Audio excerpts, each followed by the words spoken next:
ये जो कानून बनाए गए हैं ये किसान विरोधी कानून है और इससे किसानों का जबरदस्त नुकसान होने वाला है।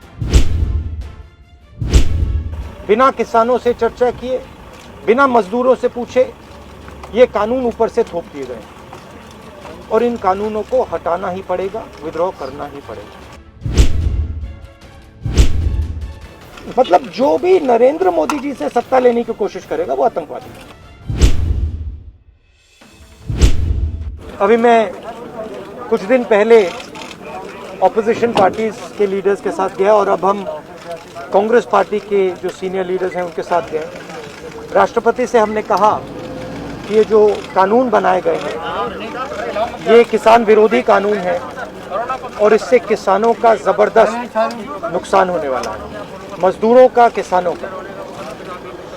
सरकार ने कहा था कि ये कानून किसान के फायदे के हैं और देश को दिख रहा है कि किसान कानून के खिलाफ खड़ा हुआ है।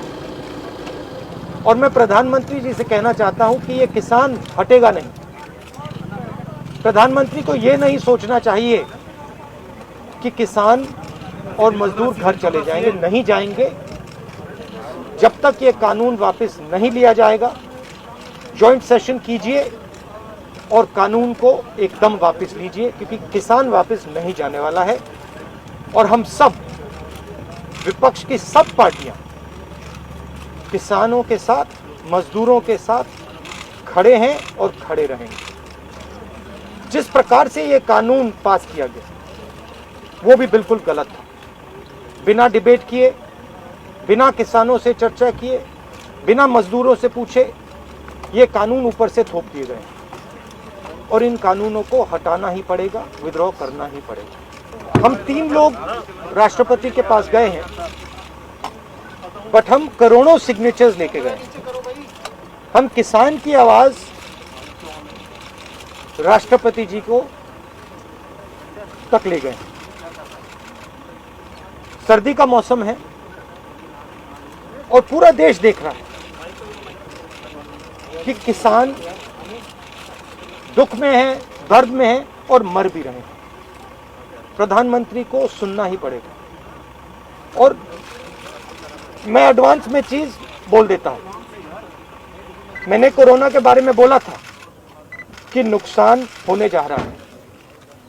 उस समय किसी ने नहीं बात सुनी और आज मैं फिर से बोल रहा हूं, किसान के सामने, मजदूर के सामने कोई भी शक्ति नहीं खड़ी हो सकती है। अगर प्रधानमंत्री जी ने कानून वापस नहीं लिए, सिर्फ बीजेपी को नहीं, सिर्फ आरएसएस को नहीं, देश को नुकसान होने जा रहा है। बीजेपी, नरेंद्र मोदी जी का एक ही लक्ष्य है और वो किसान समझ गया है, मजदूर समझ गया है। लक्ष्य है कि उनके आसपास जो 2, 3, 4 बड़े क्रोनी कैपिटल्स हैं, उनके लिए पैसे बनाने का काम नरेंद्र मोदी जी करते हैं। जो भी नरेंद्र मोदी जी के खिलाफ खड़े होते हैं वो उनके बारे में कुछ ना कुछ गलत बोलते रहते हैं। किसान खड़े हो जाएंगे तो किसान को आतंकवादी बोलेंगे, मजदूर खड़े हो जाएंगे तो मजदूर को आतंकवादी बोलेंगे। एक दिन अगर मोहन भागवत खड़े हो गए तो कहेंगे ये भी आतंकवादी है। मतलब जो भी नरेंद्र मोदी जी से सत्ता लेने की कोशिश करेगा वो आतंकवादी है। और नरेंद्र मोदी किसके लिए काम कर रहे हैं वो मैंने आपको बता दिया। उनके 2-3 आसपास के क्रोनी कैपिटलिस्ट हैं जिनको वो पूरा हिंदुस्तान पकड़ा रहे हैं। ये रियलिटी है। There are millions of people who live off our agricultural system. Large percentage of our people live off our agricultural system. These are laborers, they are farmers, they are small traders. These are these people, and they are the backbone of the country. Now, we understand that agriculture has to be reformed. What we are saying is that if you destroy this system, these millions of people will have nothing to do. They will not be able to feed themselves. and you will create massive destruction, massive pain in the country. Why is the Prime Minister doing this? It is a very simple calculation. The Prime Minister is doing this because he wants to help 2 or 3 business people. He does not care what happens to these people. He will construct whatever narrative he has to construct to make sure that the wealth transfer that is taking place to 3 or 4 people continues. He will call people terrorists. He will call people anti-nationals. He will call people criminals. He will do whatever he has to do to transfer the wealth from these people, the backbone of this country, to those people, 3 or 4 of them, 5 of them. That's the crux. And we are fighting this. We are saying that in India, where you have destroyed the agricultural system, will not function. Just like I said, take Corona seriously. Corona is going to kill people in massive numbers if you do not act. At that time they said, scaremongering. Now they're not saying scaremongering.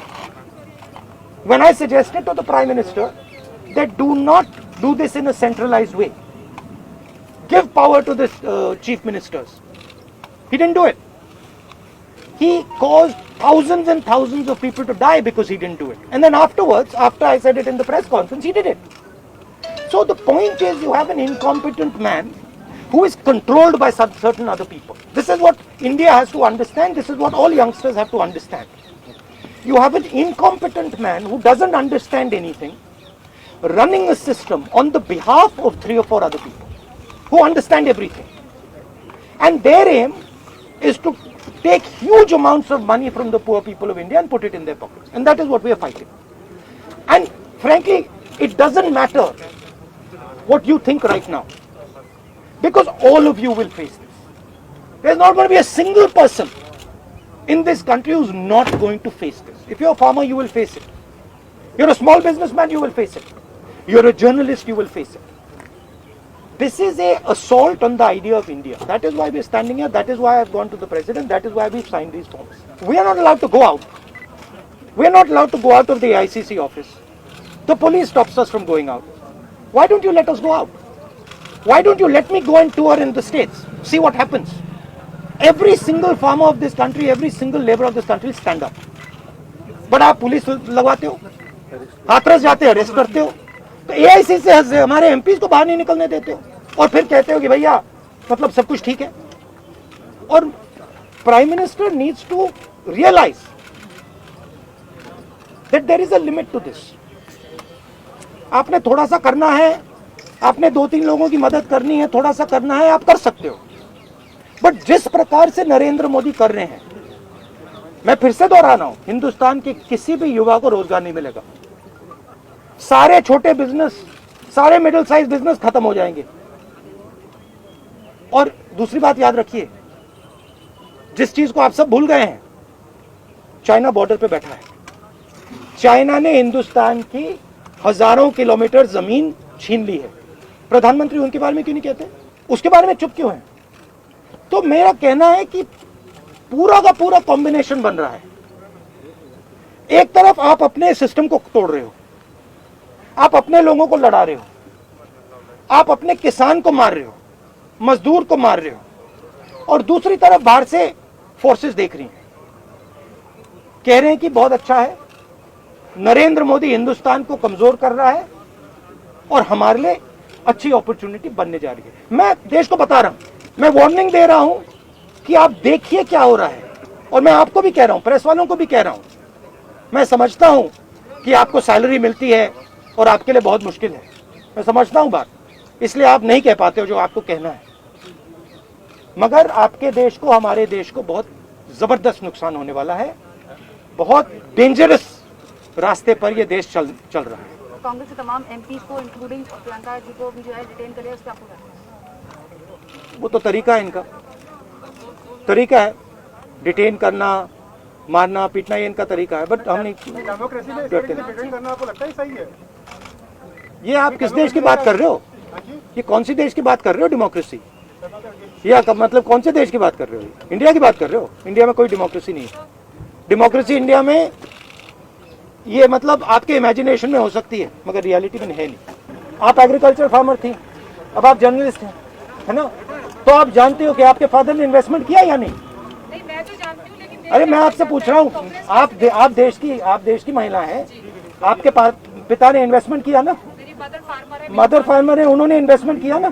किसके लिए investment किया? क्या इन 2-3 लोगों के लिए investment किया?